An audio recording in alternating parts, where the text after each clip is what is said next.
Hi, I'm Alex. I'm an engineer on the MapKit team.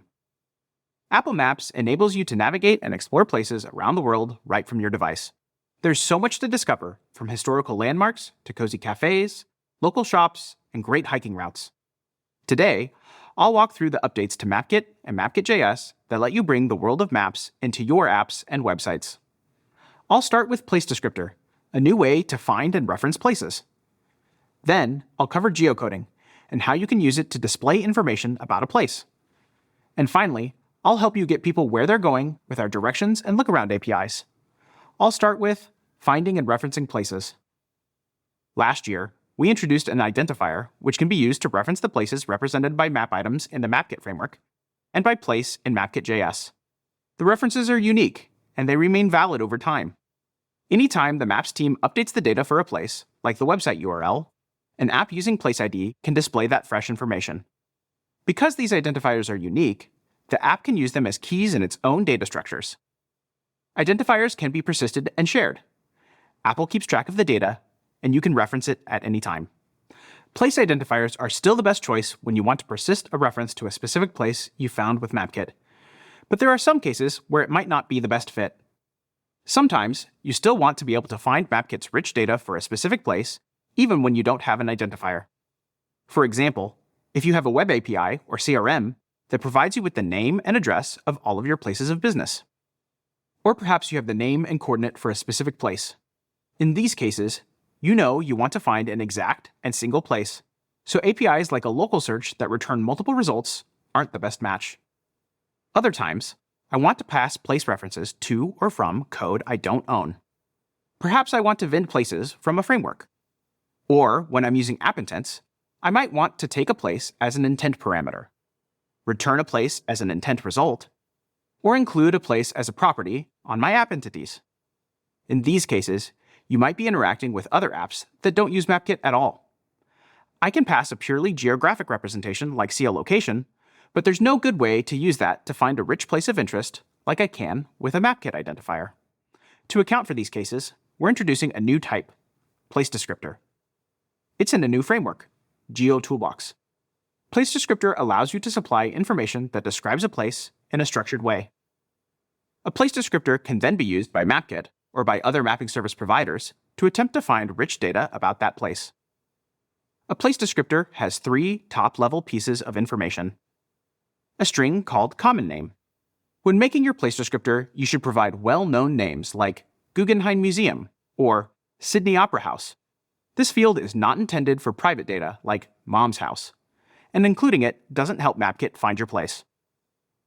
Place Descriptor also has an array of representations. These representations are common formats that any app or framework dealing with geographic information should be able to understand. There are 3 types of place representations to choose from. The first is an address string, like you would write on an envelope. Providing the most complete version of the address possible allows for the highest chance MapKit can find your place. The next is a coordinate, for things at a fixed, definite point, like a known landmark or place of business. And finally, a device location, which uses geolocation. This is appropriate for use with received GPS data and might have additional values like accuracy, timestamp, heading, or speed. The representations array must contain at least one representation and is ordered in decreasing precedence. For example, if a place descriptor is coming from a contacts application, a coordinate may have been derived from the address of that place. In that case, the address would come first because it's the original source of information, and the coordinate would come second. Lastly, place descriptor has an array of supporting representations. These representations are ones that may not be usable by all applications and aren't required. The supporting representations array can be empty. We'll talk more about what can be in supporting representations later. To demonstrate place descriptor and all the other new APIs that are coming up, I'm going to walk you through an example app. It's for fountain aficionados to find fountains in far-flung locations all around the world. I'd like to start by collecting fountains in Dublin that would be cool to visit, and put them on a map.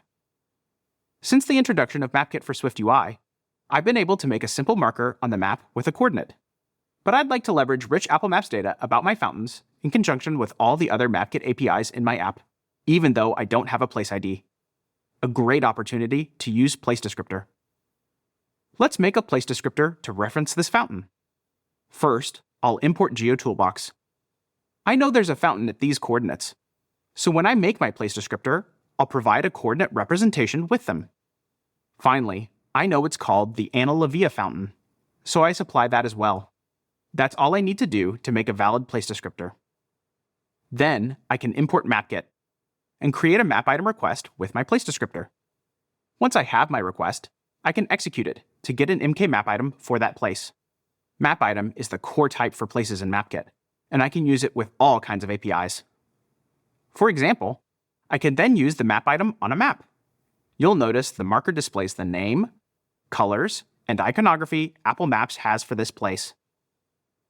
Let's add a second place to the map, this time using an address to create my descriptor instead. I just need to provide the most complete version of the address I have for this fountain. Then I can make a place descriptor with that, and the name of the fountain. I use MKMapItemRequest just like before, and add it to the map with my other fountain. It's that easy.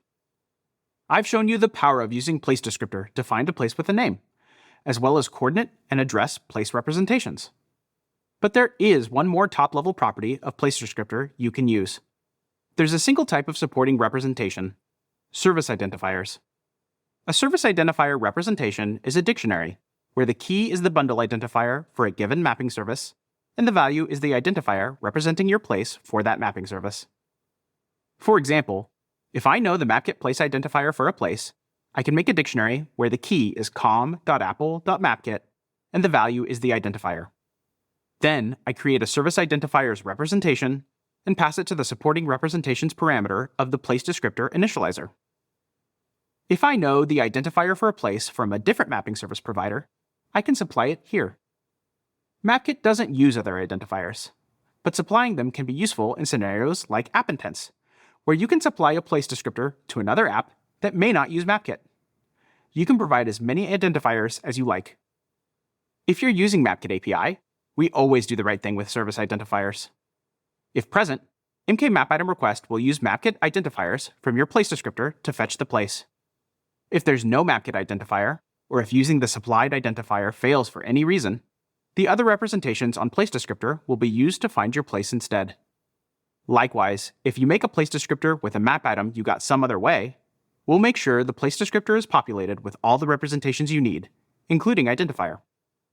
I'll use place descriptor and MKMapItemRequest to add the rest of the Dublin fountains I know about to my app. Map items requested with a place descriptor can be used with all our MapKit APIs to show rich maps data just like those fetched by identifier, or with MK local search. For example, place cards. When you present a place card for a place requested by place descriptor, we're able to show up-to-date rich data like operating hours, as well as a link to Apple Maps. I can show a place card when someone selects a fountain in my app with just one line of code. Place cards are an easy way to show tons of great info about a place in your app. Check out Unlock the Power of Places with MapKit from WWDC25 to learn more. Speaking of place cards, this year, place cards in MapKit JS also provide a universal link to Apple Maps. On devices with the Maps app installed, links will open there. And for devices that don't have a Maps app, the place card links to maps.apple.com, which we launched last summer in public beta. Now, when your apps and websites link to Apple Maps, even those on non-Apple platforms can use Maps on the web to explore further. With the rollout of iOS 18.4, we updated how Maps handles URLs, so you can make similar universal links with confidence. For example, this URL to perform a search. We've made parameters more consistent, simpler, and easier to read. We've also added many additional parameters to link to even more features in Maps. Make sure to check out Adopting Unified Maps URLs, linked in the materials for this video, so you can adopt universal Maps links in your app. Alright, I've found my places. Next, I'll show you how to use geocoding and address representations to display more information about places in your app.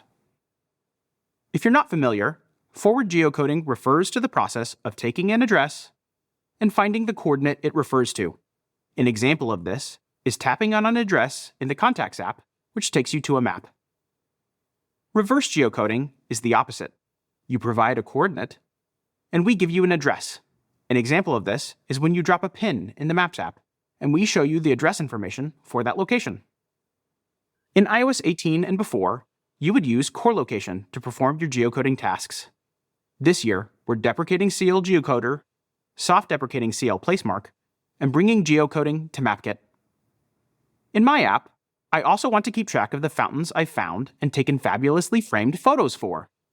These photos include a geotag, which has the coordinates where they were taken, but I don't have any supporting information, like a name. That means I can't use place descriptor to find the rich place. All I have is coordinates. So I'll use reverse geocoding in MapKit to find more context to display next to my photos. Let's reverse geocode my first fountain photo. I'll start with the coordinates where the photo was taken. Then, I'll make an MK reverse geocoding request with that location. Unlike the MK map item request with place descriptor, which I showed you earlier, MK reverse geocoding request's initializer returns an optional. If you provide a CL location with invalid coordinates, MapKit won't be able to perform a request for you. When the request returns, I get an array of map items. For most geocoding requests, this array should contain only one entry, so I'll pick the first one. Note that because this map item came from a geocoding API, it will not contain rich information for a place of interest. This map item only contains information about the address point. Now that I have my map item, I can display the address. I'll use MK reverse geocoding request to get an address for the rest of my photos and show them in a list. My app is starting to come together, but I think the full address might be too much detail for this screen, so I'll take a look at the other options I have. MK map item offers two optional properties for accessing address information. First, MK address. You can instantiate your own MK address when you make your own MK map item. And MapKit also provides an MK address when returning map items from APIs like geocoding, local search, and place descriptor resolution. Second, MK address representations, which does not have an initializer. Address representations are only available on map items returned from MapKit APIs. Let me cover MK address first. It has two string properties, full address and short address. Full address is the most complete version of a postal or administrative address that we have, while the short address only provides the most crucial parts. In some cases, the address we provide might be very brief. For example, a reverse geocode for coordinates in the middle of the ocean may be just one line. When you instantiate a map item of your own, the address property is used in MapKit placecards, allowing you to show your own address information. While MK address provides simple versions of an address, MK address representations provides many powerful ways to show address information in your app. For example, if you want to show a list of full addresses, but you know they're all in the same country, you may want to omit the region in your app UI. For that, you can use full address, including region, false. Or perhaps you want to list the city and some additional context about where the city is. Sometimes you want to provide a state or province, like Los Angeles, California. Other times, you'll want to include the country, like Paris, France. MapKit makes this easy by choosing the right thing for your address, as well as locale and region info of the device requesting the map item. Now that I know more about the different address representations available for my app, I'll choose City with Context to make the address info I'm showing with my photos more concise. Now I'm showing the right level of detail for my app, and it looks great. The API for forward geocoding is very similar to reverse geocoding. With MK geocoding request, I can get back a map item, this time for my address. That makes it super easy to access coordinates or add it to a map. It also includes all the options we just discussed for address information, so I can get the various display representations for my address that I didn't have before I made the geocoding request. Now that I've found my places and displayed some information about them, I'll show you MapKit APIs to help you navigate to them. MapKit has a directions API that can find routes for traveling between a source and destination via multiple modes of transport, like walking and driving. Directions provides time and distance estimates, as well as detailed information about all the steps you need to take along the way. Back in my map view of Dublin, I'd like to plan directions to the fountains I've curated. I'll enable selection on my map by providing a map item binding in my map's initializer. I can then compute my route when the selected item changes. For more information on how to handle map selection, check out Meet MapKit for SwiftUI from WWDC 2023. To get my route, first, I create a directions request. Then, I set the device's current location as the source and the selected map item as the destination. Next, I create a directions object. And finally, I calculate my route. I'll make sure to handle any errors, and then I'll process the response. But what's in the response from a directions request? We'll return you the source and destination we matched for your route. These may be slightly different than what you provided in your request. For example, driving directions may take into account parking, and walking directions may take you directly to the door for a building. We also include an array that has one or more routes that satisfy your request.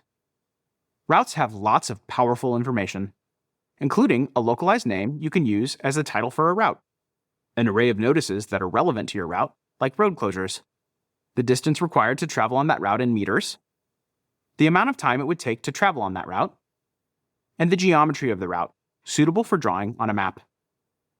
I'm excited to share that this year, we've added support for cycling directions to MapKit. For my app, cycling is the perfect way to see the fountains of Dublin. It's as simple as modifying one property on my directions request. I want to display a potential cycling route for my directions, so I'll take the first route from the response. And I'll add it to my map with Map Polyline. It's that easy to show directions. Cycling routes with MapKit are powerful. They take advantage of paths and trails unavailable when driving, and omit certain roads not suitable for bikes. You can also get cycling directions and estimated arrival times with MapKit JS. Just like with Swift, all I need to do is add a single line of configuration to my existing directions request to specify cycling as a transport type. I'm also excited to share that for the first time, you can now get directions with MapKit on watchOS. In fact, over 20 MapKit APIs have come to Apple Watch with the latest watchOS SDK. Now that I have a good cycling route for my fountain tour, I would feel even more comfortable riding if I could scope out the route before I go. By enabling the Maps Look-Around feature, I can get 360-degree interactive street-level imagery of the city, and easily preview roads, bike lanes, parking, and landmarks. We brought Look-Around to MapKit apps in iOS 16, including APIs to check if imagery is available at a given location, preview Look-Around imagery, and present it full screen. To learn more, check out the What's New in MapKit session from WWDC25. This year, we're bringing Look-Around to MapKit JS, so you can enable it in your website or web application. There are two types of Look-Around views you can add. The first is Interactive Look-Around, which allows you to embed a user-navigable Look-Around view inside your own UI. Second is the Look-Around Preview. This gives a static snapshot of imagery at your desired location. Clicking on the preview launches a full-screen interactive experience. To add an interactive Look-Around view to my website, first, I need a place object. I can use any MapKit JS API that returns a place like PlaceLookup, search, or geocoding. In this case, I have an identifier, so I'll use PlaceLookup. Then I create a Look-Around object passing in the containing DOM element, as well as my place object, and finally, an options dictionary. There are three options supported by Look-Around view. The first is Open Dialog. When this option is true, the Look-Around view will cover the whole browser window. Second is Shows Dialog Control. When this is true, a button will appear in the Look-Around view that allows you to enter and exit the full window experience. And finally, Shows Close Control. When true, a button is included that closes the Look-Around view. MapKit JS will emit various events related to the Look-Around view. You can add event listeners to respond to or override default behaviors. For example, when the user taps on the Close button, a close event will be sent. You can use this callback to perform animations or state changes that make sense in your app. If you don't cancel the default action to this event, the Look-Around view will be removed from the DOM. Other events you may want to handle include the Load event, which is dispatched when the view is fully loaded. The Error event, which is dispatched when there is a problem. For example, when the imagery is not available or when the browser isn't capable of showing the view. MapKit JS provides an error UI, but you may want to have your own error or fallback experience. And finally, Look-Around dispatches ready state change events, which you can use to monitor the lifecycle of the view. The ready state changes when the view is loading, finishes loading, has an error, or is removed from the DOM. In addition to the Look-Around view, you can use the Look-Around Preview API to achieve a simpler experience. Look-around previews aren't interactive. The user can't pan the view. Clicking on the look-around preview launches a full window look-around experience. I think look-around with MapKit JS will bring your websites to the next level. And that wraps up our session. It was a fountain of knowledge. I showed you ways to find places, display place information, and navigate to places all over the world with MapKit and MapKit JS. Before we go, let me give you some homework. Use place descriptor to find places with or without an identifier, and to send place references to other apps. Update any links to Apple Maps to use our new unified URL format. Move your apps from core location to MapKit APIs for geocoding, and leverage our excellent address representations. And finally, add cycling directions and look-around to your app to help people get where they're going. Thanks for stopping by and learning about MapKit with me today.